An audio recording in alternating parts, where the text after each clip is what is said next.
Dahil nalalapit na nga ang birthday or ang kaarawan nga ng inyong kakulit, kaya naman ngayong araw nga na ito ay gagawa na nga kami ng napakasarap na buko salad. Kaya naman ngayong araw nga na ito mga kakulit, dahil gagawa nga kami ng buko salad, kaya naman umorder na nga ako ng 40 pieces ng buko. Dahil 2 days na nga lamang mga kakulit ang lilipas at darating na nga ang mismong birthday or ang karawan nga ng inyong kakulit. Kaya naman kahit 2 araw pa nga mga kakulit ang lilipas, ngayong araw nga na ito gagawa na nga kami ng buko salad. At syempre nagtulong-tulong na nga kami mga kakulit sa paggawa nga ng buko salad dito sa ating munting bahay kubo. At kung inyong ang makikita talaga namang napakasaya ng aking anak na si Kenzo. Syempre mga kakulit, sino baga namang hindi magiging masaya kung ganito nga ang gaganapin naming selebrasyon sa birthday nga ni Kenzo. Kasi sa totoo nga lamang mga kakulit, ito na nga yung araw na matagal na nga pinakahihintay ni Kenzo, at ito na nga rin yung araw na pangarap niyang makapaghanda muli sa kanyang darating na kaarawan. Kaya naman kung inyong ang makikita mga kakulit ay talaga namang bakas sa mukha ni Kenzo ang sobrang kasiyahan at kaligayahan.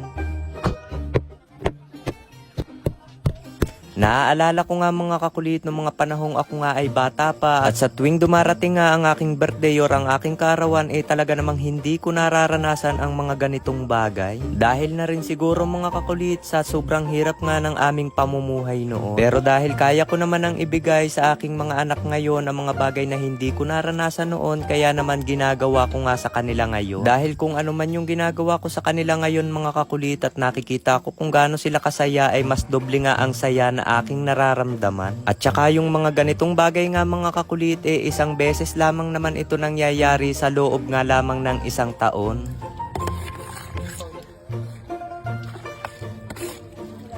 At yung mga ganitong moment nga mga kakulit, ito yung pinakamagandang memory na hindi mo nga makakalimutan sa iyong pinagdaanan sa kabataan.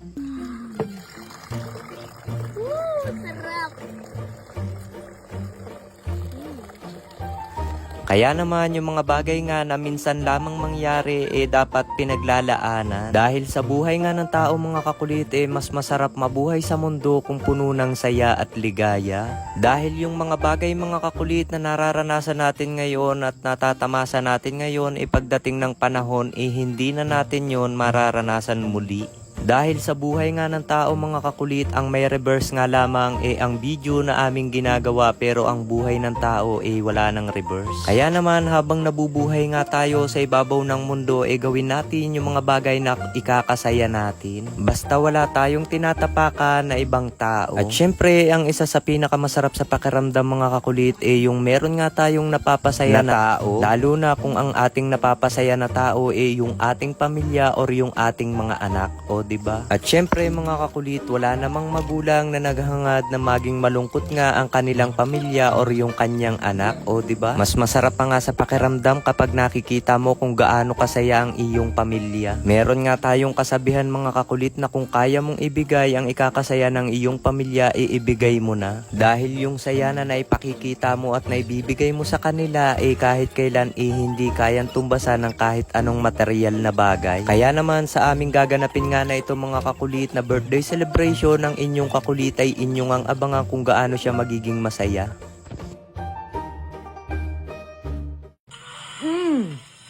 Ayan, ang napanalunan natin. Tingnan nyo naman kung gaano kalaki. 120,600 pesos, di ba? Syempre, ang larong ito ay bawal sa bata kundi para sa matanda lamang. Be responsibly na ang itataya mo lang dito ay yung kaya mo lang at yung kaya mo lang mawala. At dito sa Peach Mine ay papakita ko sa inyo kung paano ako maglaro dito sa Super Ace. Dito sa Super Ace, pwede kang magbet ng 5 centavos up to 1,000 pesos. So ngayon, susubukan ko magbet ng 500. Ayan.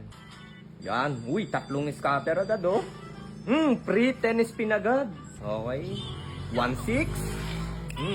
4-4. Diba?